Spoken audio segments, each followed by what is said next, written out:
Well, I mean, the R.A.F.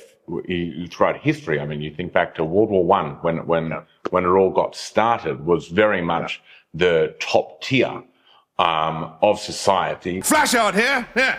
Cancel the state funeral. Tell the king to stop blubbing. Flash is not dead. I simply ran out of juice. And of military expertise. Never in the field of human conflict was so much owed by so many to so few. How much has that legacy continued on, and how much has the expertise factor been a strong suit? Yeah, that's really interesting being asked that question from an Aussie. It's really very interesting. Well, we had the ingenuity and, we had the grit. And we let you Poms have a bit of a fly. Exactly right. Exactly right. Today, the numbers are down. The numbers are greatly down.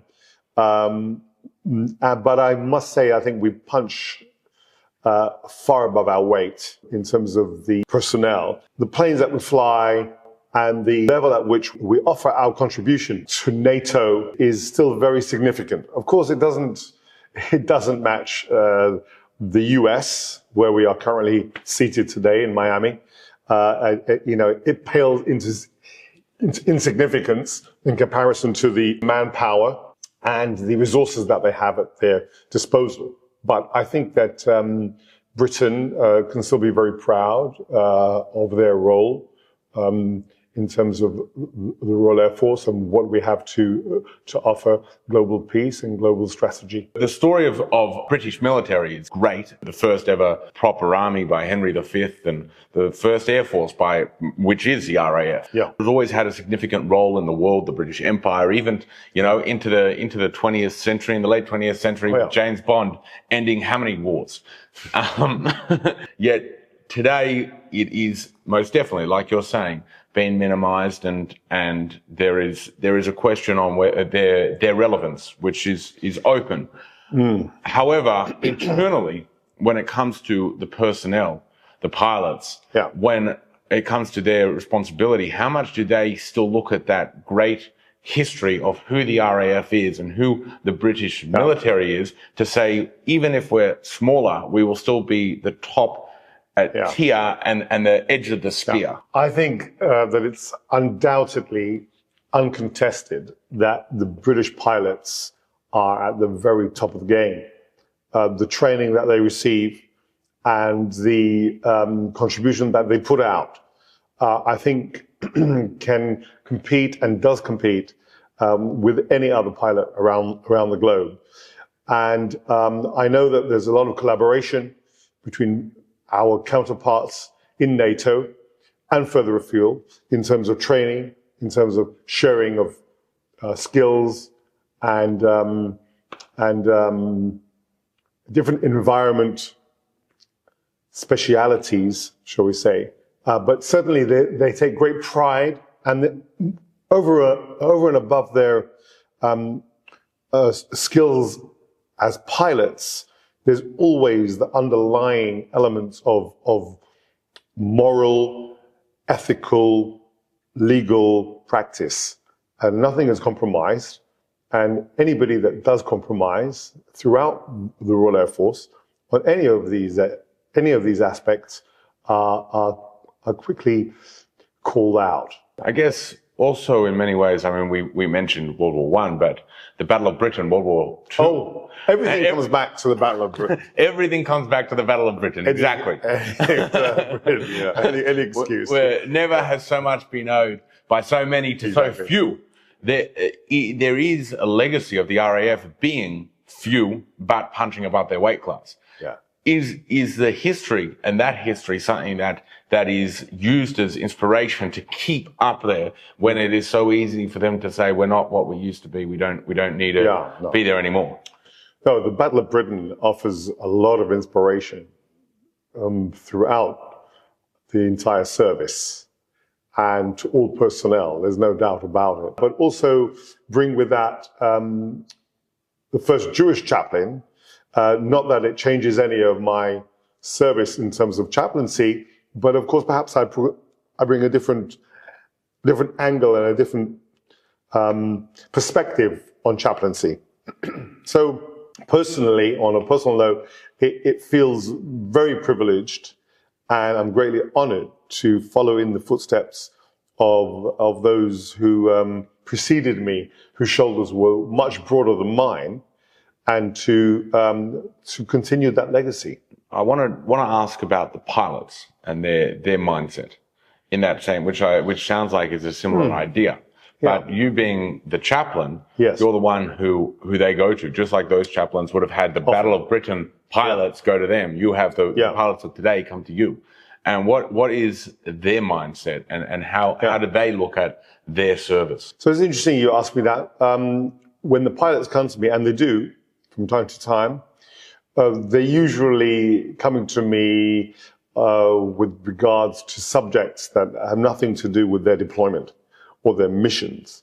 They're coming to me for familial, social, and everything in between that they're having to deal with alongside their actual work on the ground. So I'm not there in the fray. I'm not there on the front line, or not yet on the front line, although I will be deployed. But we haven't been in active war for so very long that I couldn't tell you precisely what goes through their mind or what their mindset is with regards to going out there in a war situation.